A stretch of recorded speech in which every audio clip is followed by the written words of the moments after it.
The equalizer, or EQ, is the most common signal processor. Most mixing consoles and audio systems include equalizers.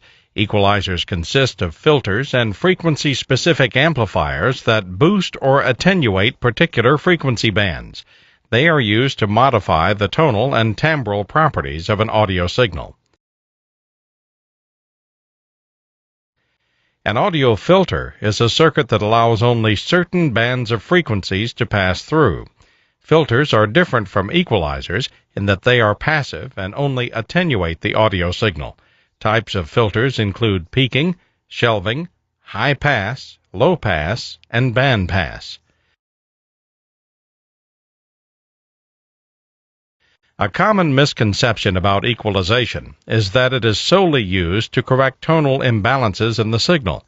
Actually, the use of equalization in a live sound reinforcement setting is used mainly to compensate for room acoustics. Frequency response is the range of frequencies a device will reproduce. Most devices come with a chart that indicates their frequency response. The graph is a visual depiction of how the device will sound.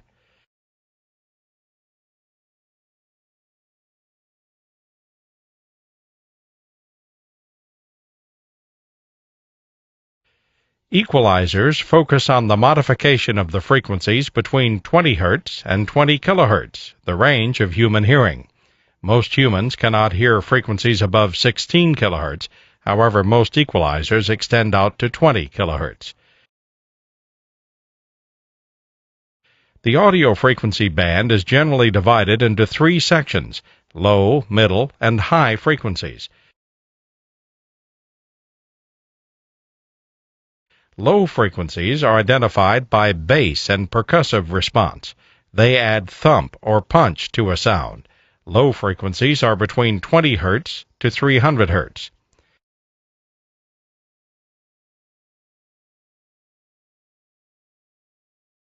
The middle or mid frequencies are those to which the human ear is most sensitive. The vocal tones of both male and female voices are located in this range. The mid frequencies are between 300 Hz and 4,000 Hz. The high frequency group is the largest section of frequencies. They add air or openness to a sound. However, they can also cause unwanted wispiness and hiss if overcompensated. High frequencies are those between 4,000 Hz to 20,000 Hz.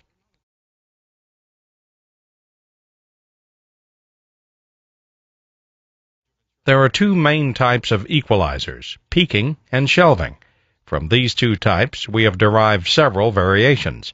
The four most commonly used equalizers are selectable, graphic, parametric, and the notch filter. Each possesses varying levels of control and precision. Equalizers come in both analog and digital models. As with mixing consoles, the type of signal used within the device is the only difference. The function and purpose of the equalizer remains the same. Common terms that describe the attributes of equalizers and filters are as follows.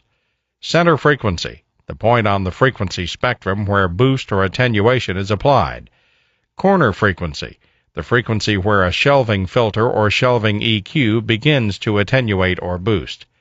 Bandwidth or Q, how far the boost or attenuation window extends outward from the center frequency. Low Q means wide bandwidth, while a narrow bandwidth is high Q. A selectable equalizer has a set number of frequencies from which to choose. They allow the user to boost or cut at the selected frequency with a predetermined bandwidth or Q. Graphic equalizers are used to shape the overall spectrum of the signal. They are called graphic because the frequency response output resembles the position of the sliders. Each band of a graphic equalizer consists of a peaking filter with a predetermined center frequency and bandwidth. These filters are controlled by the positions of sliders on the front panel of the equalizer. A 1/3 octave graphic equalizer divides the frequency spectrum into 31 separate bands. Each band can be boosted or attenuated to control its amplitude. A 2/3 octave equalizer divides the frequency spectrum into 15 separate bands. Each band can be boosted or attenuated to control its amplitude. The 2/3 octave EQ provides less precision over the audio spectrum compared to the 1/3 octave EQ. A 2-band equalizer divides the audio frequency band into 2 sections, lows and highs. This type of EQ uses 2 shelf filters that can be boosted or attenuated independent from each other. Similarly, a 3-band equalizer divides the audio frequency band into 3 sections, lows, mids, and highs. In this case, the lows and highs utilize shelving filters, while the mids are controlled with a peaking filter. A parametric equalizer has the most precision of all types of equalizers. Parametric equalizers offer control over the 3 main parameters of the filter. These parameters are gain, the amount of boost or attenuation, center frequency, the position of the window, and bandwidth, the width of the window. A sweepable equalizer is the most common equalizer incorporated into mixing consoles. A sweepable EQ provides a variable center frequency or window that can be boosted or attenuated. The bandwidth or width of the window is fixed and thus cannot be widened or narrowed. A notch filter is a frequency-specific filter that has a very narrow bandwidth or high Q. Notch filters are typically used only to attenuate undesirable discrete frequencies. They are mostly found in automatic feedback suppressors. No matter what type of equalizer is used, it is advisable to document each setting. This can be done by recording the setting of each control or by taking a photograph. The beauty of a digital EQ is that its settings are stored in memory and can be recalled as needed. Let's discuss the way a user could EQ a room and a mixer's input channel source. EQing a room requires several items: a real-time analyzer or RTA, a pink noise generator or a pink noise recording, and an equalizer. By generating pink noise through the audio system, the user can define any anomalies in the audio spectrum as indicated by the RTA and address them using the equalizer. It is not important to have a flat frequency response, but rather one that is free from noticeable peaks and valleys across the spectrum. Once the frequency response is smoothed out, it is beneficial to play several songs that the user is extremely familiar with.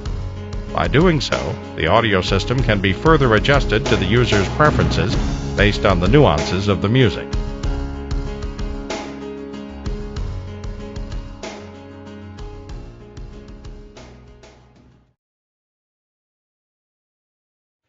When EQing an input on the mixing console, users must first listen carefully and then boost or attenuate the desired frequencies to achieve the desired sound.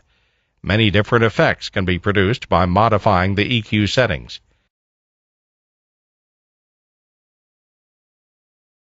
When listening, users must first identify the frequency band they want to modify. They must ask themselves, is it in the low, mid, or high frequency group?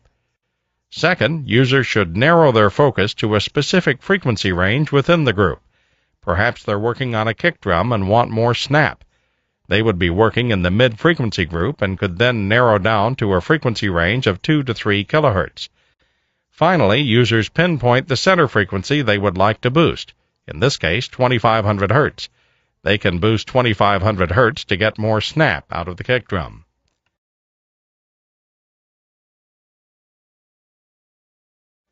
The most important aspect to remember when setting an equalizer is to listen and identify what you are hearing.